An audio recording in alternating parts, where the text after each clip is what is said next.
अहो नमस्कार साहेब. नमस्कार. आहे माझे मित्र आहेत बरं का गायकवाड साहेब. अहो तुम्ही गावाकडनं आले ना त्यावेळेला कसं काय आला हो इथं पुण्यात एकदम? पुण्यात आलो असं काहीच नव्हतं. आम्ही तर पुणा असं आम्हाला काही माहीतच नव्हतं. पण पुणा फक्त आम्ही पुणे जिल्हा जसं आपल्या शाळेवर पुस्तकावर लिहिलेलं असायचं, पाठ्यपुस्तक मंडळ पुणे, आम्हाला एवढंच पुणे माहीत होतं फक्त. एवढंच? एवढंच. पण इकडं असं येण्यात असा काहीच विचार नव्हता. पण जेव्हा ITI झाला तेव्हा ही बजाज ऑटोची लोकं नाशिकला आली.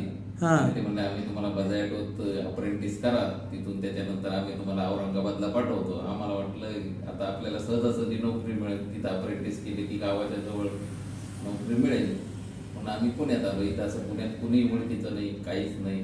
ट्रेननं आम्ही तिथून पॅसेंजरनं बसलो आणि पुण्यात येऊन उतरलो. त्याच्यानंतर इथं अशी राहण्याची वगैरे काही सोय नव्हती.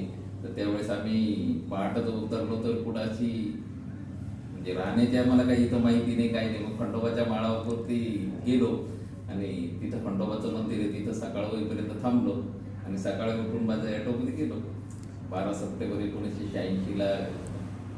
म्हणजे तुम्ही किती किती साली आलाय पुण्यात? 12 सप्टेंबर 1986. 86 आलाय. 86. ते पूर्वीचं माळ आणि आताच्या माळामध्ये काय फरक आहे का हो? खूप खूप फरक आहे. त्यावेळेचं बॉम्बे पुणा रोड, चिंचवड स्टेशन, आकुर्डी, म्हणजे जसं गावाकडं वाटायचं असं तसं तालुका प्लेस जसं होतं त्यावेळेस पिंपरी चिंचवडच्या आम्ही लोकसंख्येचा विचार केला तर 85,000 लोकसंख्या होती पिंपरी चिंचवडची त्यावेळेस. म्हणजे तुम्हाला त्या आकुर्डीच्या खंडोबा माळाच्या खंडोबाबद्दल अतिशय आकर्षण आहे म्हणावं लागेल. 100%. पण आम्ही आजही सांगतो का आम्ही पहिला मुक्काम इथं केला होता म्हणून.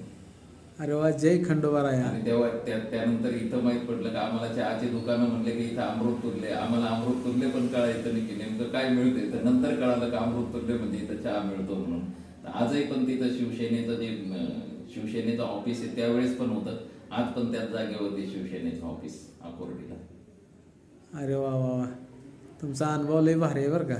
म्हणजे हे जे पिंपरी चिंचवड शहर आहे हे आम्ही डेव्हलप होताना बघितलं.